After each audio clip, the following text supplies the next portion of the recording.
امام کے لیے امامت کی نیت لازم نہیں ہے، چنانچہ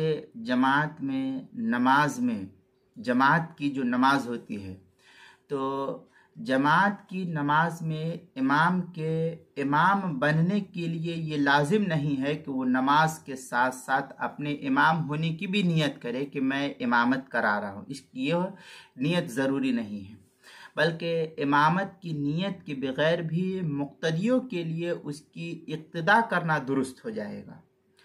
تاہم امام کو امامت کا ثواب اسی وقت ملے گا جبکہ امامت کی نیت کرے کہ میں امامت کر رہا ہوں۔ بہتر ہے کہ امامت کر لیا جائے تاکہ تمام تر شکوک و شبہات سے بالاتر ہو جائے۔ چنانچہ شرح منیہ کے اندر ہے وَلَا يَحْتَاجُ الْإِمَامِ فِي صِحَّةِ الْاِقْتِدَاءِ بِهِ إِلَى نِيَّةِ الْإِمَامَةِ حَتَّى لَوْ شَرَعَ عَلَى نِيَّةِ الْإِنْفِرَادِ فَاقْتَدَى بِهِ يَجُوزُ۔